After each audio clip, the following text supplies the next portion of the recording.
welcome to another episode of Coffee with a Kick. I almost said Meet Me in the Middle, but that is a separate and defunct podcast. But this is Coffee with a Kick. Welcome back.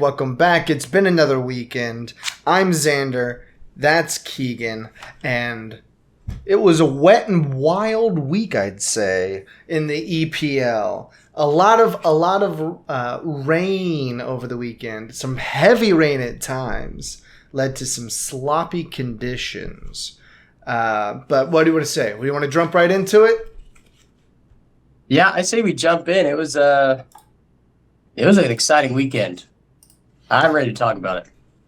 Well, first up, it was Chelsea and Luton Town. We both got this one right. I'm going to do a quick update. Well, I'll do it at the end. I went back and I tabulated our collective predictions so far this year. And the results may surprise you. They probably don't if you've been watching it all because it hasn't been that many episodes. Anyways, Chelsea and Luton Town. This one was not close, I will say. Not close at all. Yeah, Luton Town, I had hopes that they would come out in this game. And they had a week off. They had 2 weeks to prepare for Chelsea. And they get slapped 3-0. And of all people, they let Raheem Sterling have his comeback game. Yeah. It was a really uneven match, I thought, for Sterling. He had some moments where he did quite well. I mean, getting a brace, yeah, that's probably means you did well. But there are other times where it was the classic, like, one touch too many or one touch too hard, specifically in the 66th minute. Very poor touch there. But it was... Yeah, he's got a heavy foot at times. Heavy foot. Well, there was... who was that? That was later on. But yeah, there was somebody that was classic heavy touch that I'll slight later on. But this one we both got right. I got this one exactly right, 3-0. Wow. You also got it right, 2-1. So... pretty straightforward victory. Chelsea took care of business. I mean, a 3-0 result is somewhat expected over Luton Town, I would say, at this point. And this is only their second match, but they haven't shown any sort of fight. I mean, they look abysmal. They look like it's their first time ever in the Premier League. Yeah. Yeah, they don't. I think they're trying to figure it out. And I'm going to continue to say that they will get a win at some point. But I also am kind of nervous they may not. They could get a win at some point. Oh, nice. Yeah, I'm sure they'd be glad to hear that. Luton Town supporters don't feel like this is going to be optimistic. Relegation already stinks a little bit. Yeah, it's definitely not good for the boys of Luton Town. We'll move on to the next match, Bournemouth and Tottenham. This one, Tottenham, you thought that Bournemouth was going to take this one handily, 4-0. Ended up being a 2-0 Spurs victory. I had Spurs 2-1. Spurs really controlled this match, I thought. I thought that they were kind of coming into their own for this season.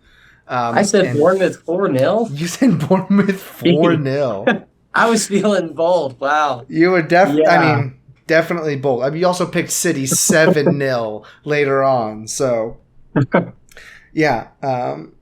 One thing that we're back at Bournemouth on this match, and again, the TV camera angle at Bournemouth is just abysmal. It's horrible. I don't know why they allow it. But that's beside the point. Yeah, it's not good for viewership. I will say it does make me feel like I'm kind of there, though. It makes me feel like I'm in a seat. I know, but it makes kind of watching the match very difficult because since you're right there, it almost feels like you're in the upper bleachers of like a high school soccer match because you're looking all the way across the field, and it's hard to make out who even the players are when they're on the backside of the pitch. Yeah, Tottenham though.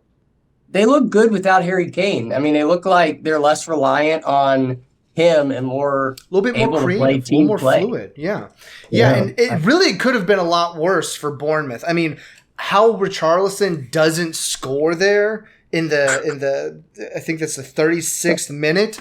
I mean, that ball was served up to him on a platter by Maddison. Maddison, I'm sure would have gotten. Yeah, James Maddison got man of the match. Very good, very impressive match from him. Their new number 10, and makes me feel a whole lot better about my Tottenham pick for later on this season, where I have them finishing second. Right? Where's that? I think I have them finishing second somewhere.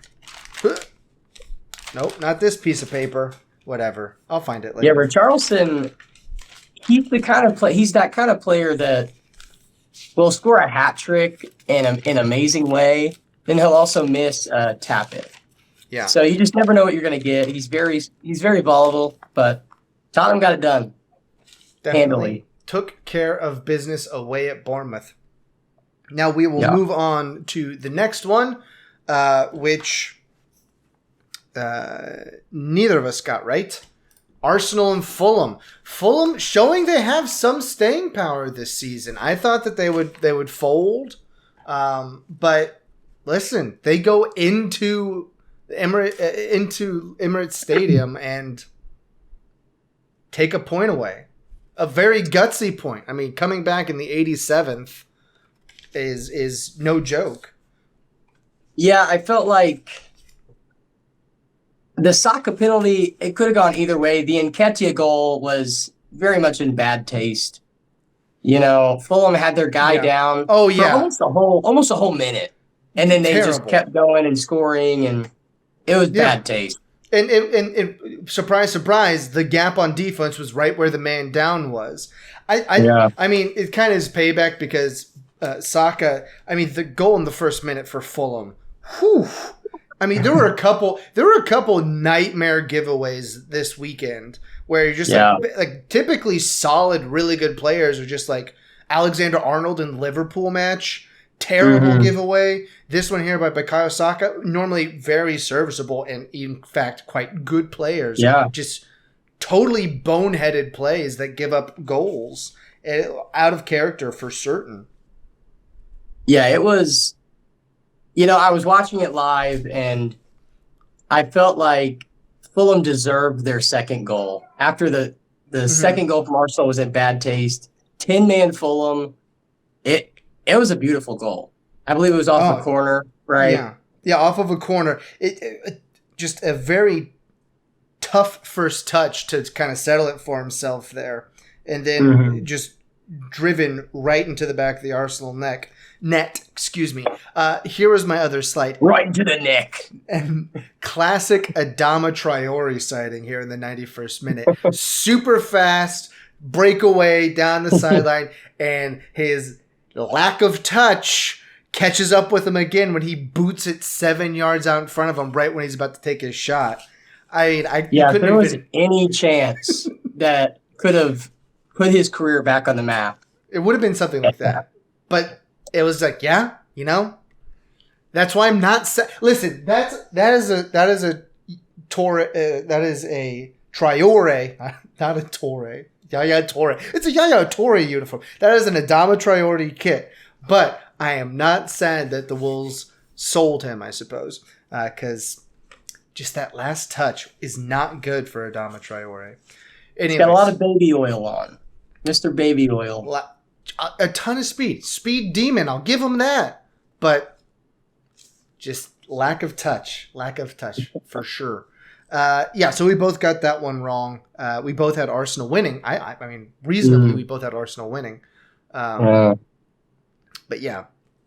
Yeah, and I mean, we didn't even mention that Fulham came back after getting a man down there in the 83rd minute. 10 man. It was a deserved yellow card for sure, but still. He just grabbed him. Second yellow, like he knew it. He had to do it. He had to do it. It was going to be a giveaway. Yeah. Anyway, we'll move on. We'll move on from that one. It was a surprising result there from Fulham to Brentford and Crystal Palace. This one, you did get right. Not exactly right. You had a 2-2 draw between Brentford and Crystal. I thought Brentford would continue through with their good form. I thought that they did for the most part. Just they passed up on a lot of opportunities, and Crystal just stayed in it. If you stay in it, eventually you're going to get your opportunities. The goal there from Brentford in the 18th minute, just a great solo goal. With that huge cross coming across the field and then taken to the left side before burying it far post. Really nice stuff by, I think his name was Sade. Yeah, Sade. Really nice stuff. Kevin Sade. Yeah.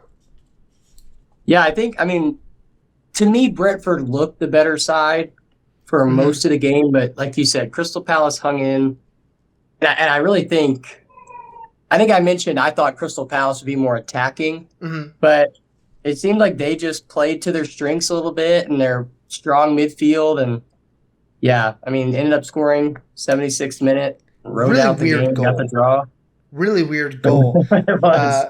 Weird goal and a unfortunate mistake for a goalkeeper that had a stellar day otherwise. Crystal could have had some goals, but there are some fantastic saves. There was a lot of good goalkeeper play this weekend as well. A lot of good saves. But let's move on from this one. This next one, it's nice. It's a nice one. Everton and Wolves. Got this one, I will say, exactly right. My Wolves won 0-1 is how we won this one. Gotta say, did not deserve it at all. Everton was definitely the better side the whole match.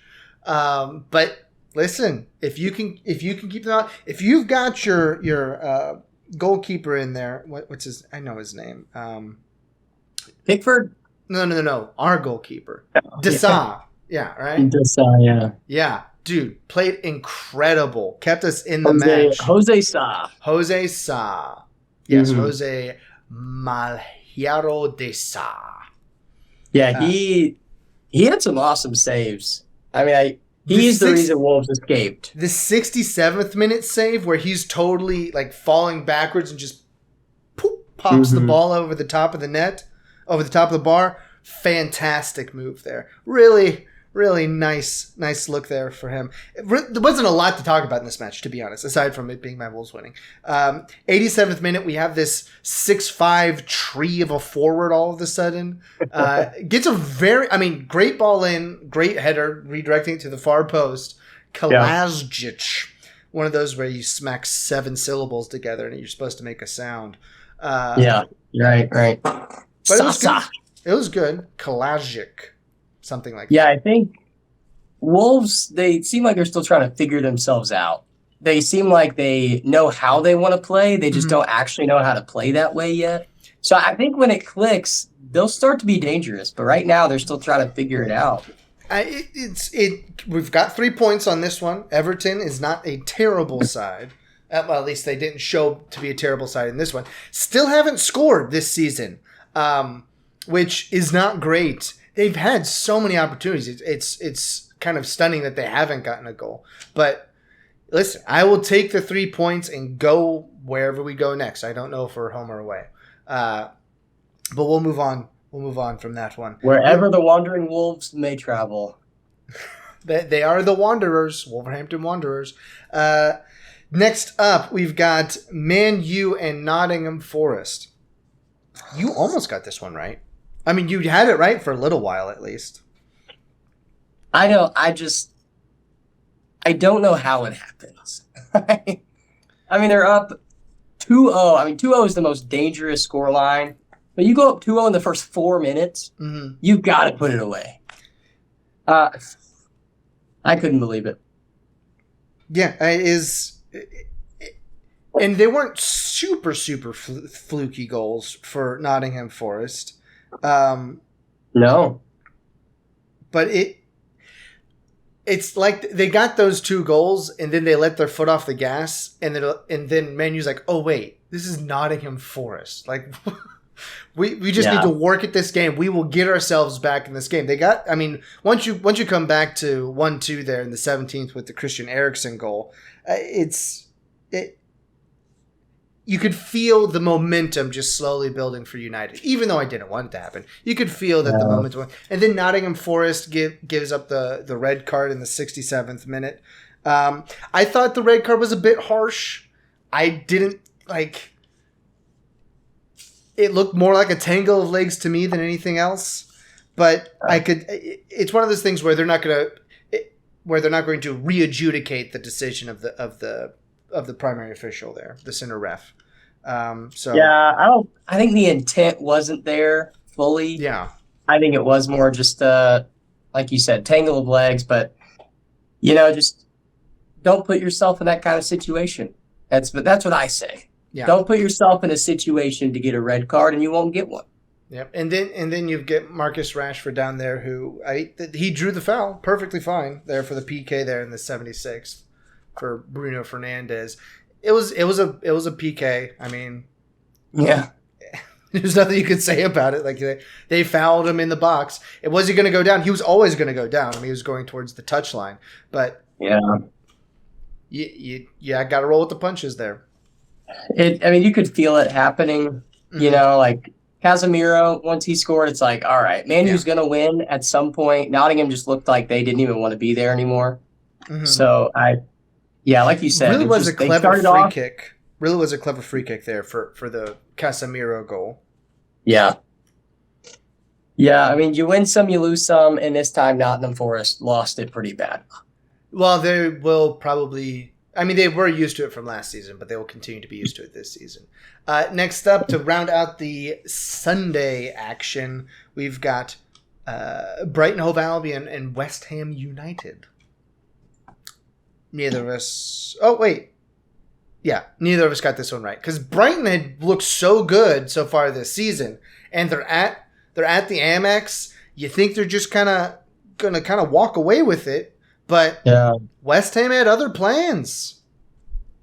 Yeah, West Ham, I mean, they came out more attacking than I thought they would do. Yeah. What I thought they would do. And their goalkeeper, Areola, he was the guy for the game. Oh, yeah, for sure. Like, he saved so many, especially 70th minute on. I think Brighton had 6 shots on target. They only scored one of them. And some of those saves were amazing. So yeah, like I said, he was man of the match for sure. Some fantastic saves. There's 10 shots on goal for Brighton, 1 conversion. Yeah. That's a tough day. That's a tough day at the office for your offense. And some of them weren't bad shots. Some of them were rockets, and they were just well saved. I felt like once Brighton went down early, I felt like they didn't know how to respond. And West Ham looked the more mature side. It just seemed like West Ham had a hold of the game the entire time, and Brighton didn't look very comfortable playing from behind. They didn't look comfortable, and really the goal that Brighton did get was kind of random. It was just kind of had the ball at the top of the box and let one rip, went through a guy's legs, and the goalkeeper was flat-footed. And now you've got a goal back. To what end? Nothing much happening in the first, down 3-1. But yeah, I don't think that I think this seems more of a fluke for Brighton, just going off of how they've played so far this season. I don't know, West Ham kind of picked up the pace a little bit in this one. And it'll be able to take this momentum a little bit forward. But we'll get to a little bit of a 1/10 of this. No, we'll get after this weekend. So we'll have a little bit of a early season breakdown for the upcoming international break that we'll have. There's I don't know if even is the United States even playing. I would assume so, but probably not anything important to watch. But I will say, Jared Bowen's goal for West Ham was a thing of beauty.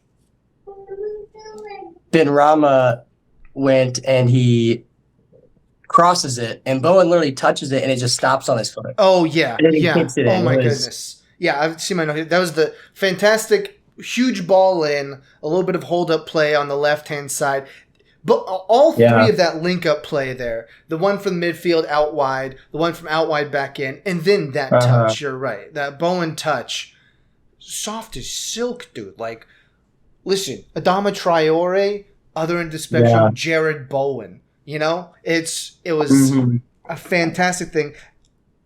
And you're right. I wouldn't necessarily call it goal of the week. I don't know if there really was one. There weren't a ton of. Oh, actually, there was one. I remember which one. It was pretty good. But this one, as far as finesse and as far as control and as far as professionalism, this was a great goal. Yeah, it was one that I felt like it was just good to begin with. I mean, Benrahma on the sideline, crosses it. There really wasn't an angle. It was a great cross, great touch, great finish. Yeah, U.S. plays Uzbekistan and Oman on the 9th and 12th. So, yeah. I'll be looking forward to it. I'm glad to get some wins. Hopefully, we better. All right, whatever. Well, that's for later on. Next up, Aston Villa going over to the boys at Turf Moor and Burnley. The Fighting. Oh golly, I know his name. The Clarets? No. What's your guy's name? The Companies? Yes, the Fighting Vincent Companies. That's it. V. I'm not getting what. Yeah, I mean, Burnley doesn't seem like they're a team that wants to be in the Premier League either. Like, they don't know what they are. They don't know who they are. Aston Villa's good, but I felt like Burnley could have played better. They just, again, looked kind of out of sorts, not really sure how they want to play, and it didn't seem like a collective team effort for Burnley. They have a lot of work to do. Yeah, Villa looked pretty good. Matty Cash had a couple good chances at getting himself a hat trick, but this one was pretty similar. Pretty similar, I thought, to the Tottenham match almost. That Villa was pretty well in control of this one, going through the whole thing. Yeah, and you could see the frustration on Company's face that he had ideas of what he wanted his team to do, but they were not converting there for him. Yeah, it's hard to. I mean, I get it. Company has been on the greatest team in the world before. He grew up, he learned from the greatest coach ever, and now he's on Burnley, and he wants his guys to play like Kevin De Bruyne.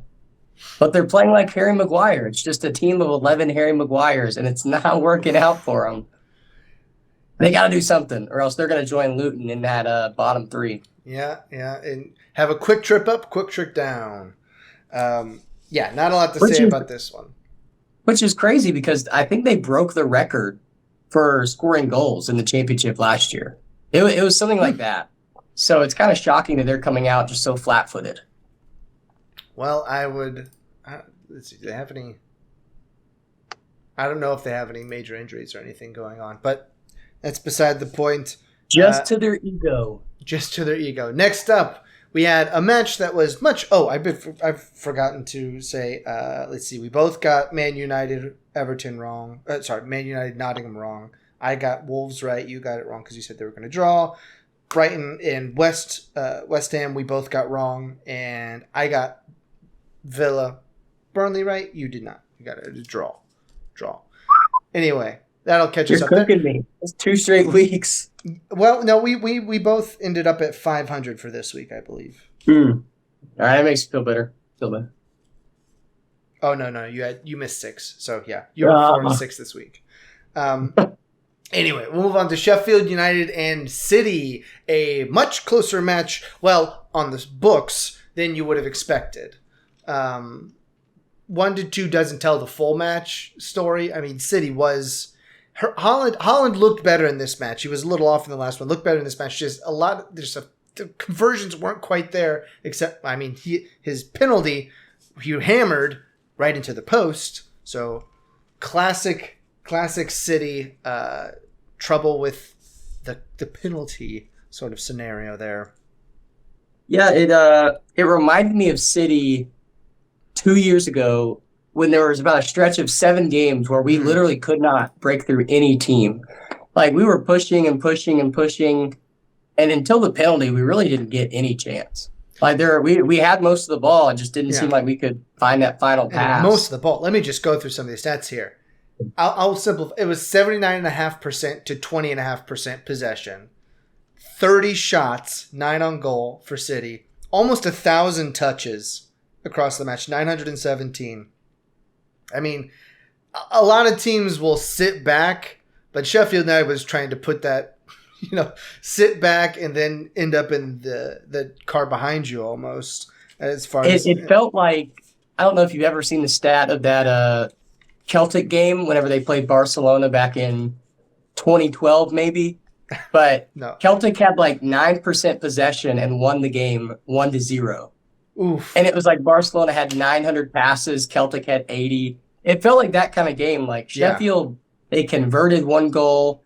I was nervous. I mean, their goal, Kyle Walker should probably sit next game. I don't know what he's thinking. Man. Backheeling it to their player. Like I said, he should get the assist. Really. Joining the ranks of Alexander Arnold and Bukayo Saka from this weekend, man. Just like dribble it out.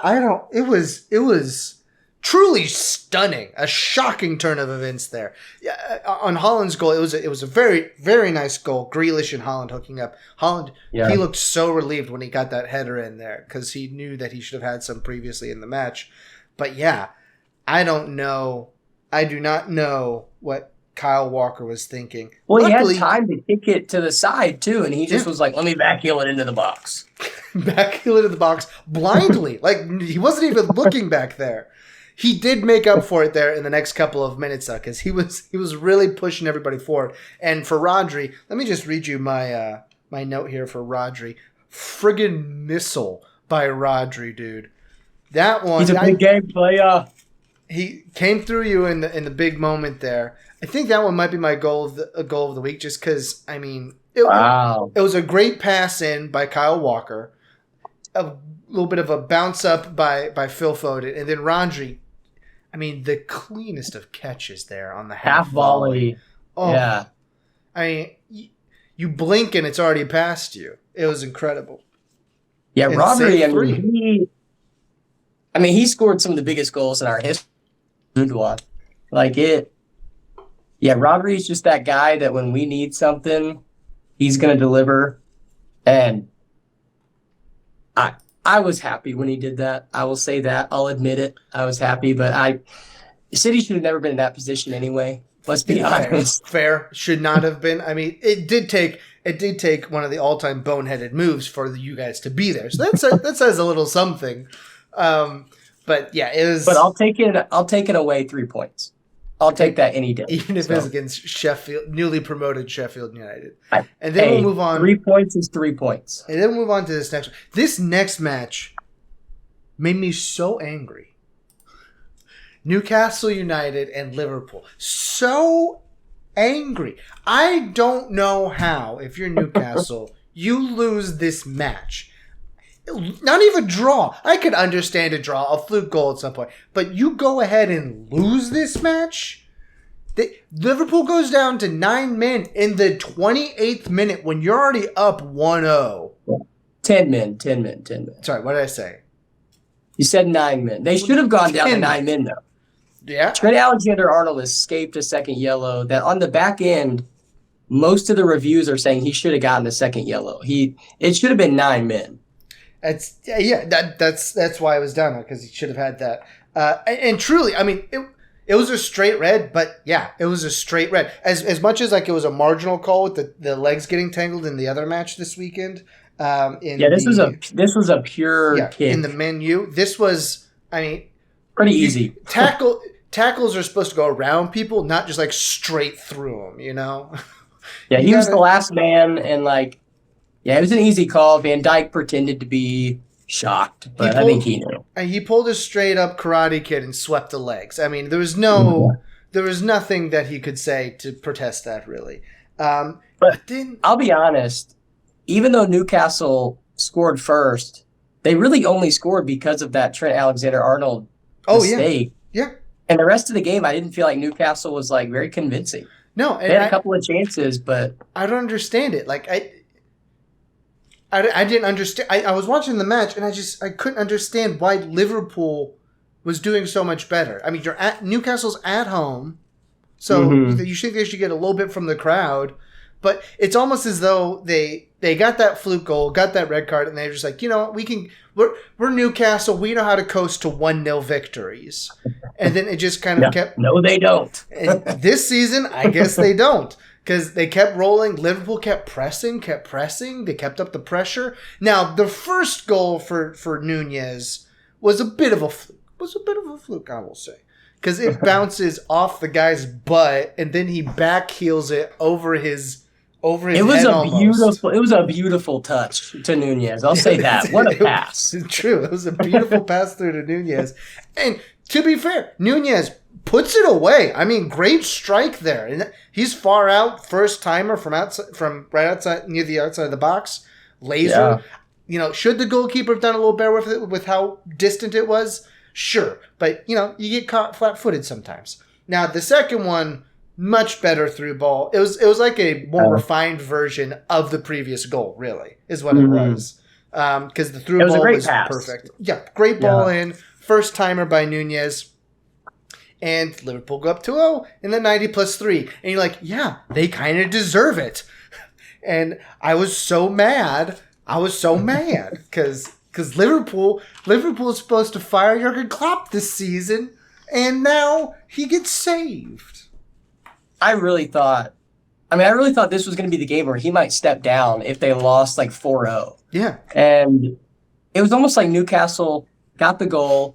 Liverpool went down to 10 men, and Newcastle said, we're going to try and park the bus. Yeah. We'll give you most of the ball. And the thing is, though, it's like, I felt like Liverpool controlled it from there. It did seem like Newcastle had more possession, sure, but it didn't ever feel like Newcastle they weren't doing anything. Going to trouble the goal again. They had some good shots, though. Alisson did make some good saves, but it never felt like, Newcastle's going to win like 3-0. But yeah, and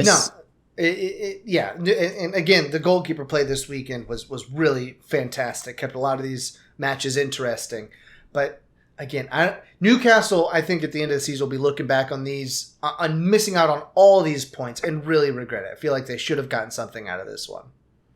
Well, these are the games that you got to win if you want to challenge for top 4. Yeah, you got to win these ones. All right, and that is the week that was. Match day 3. So just quick record. I went back and tabulated. I am currently 17-12 in my decisions with 6 perfect predictions. That's right. Wow. On the score. You're on it. You were 13-16 with 1 perfect prediction. Now, in the first episode, we didn't actually do all scores for everybody, so we could have hit some of those that we didn't. So I probably should be probably right in there. Week felt probably good all of those that you got right in the first week were actually spot on. That's probably what it was. Yeah, probably. All right. Anything else you got before we go? There's chatter that Mohamed Salah could go to Saudi Arabia for 150 million euros. Whoa. That's the tabled offer. Supposedly he doesn't want to leave, but if that kind of money comes in, I think Liverpool will take it. He's 31. We'll see.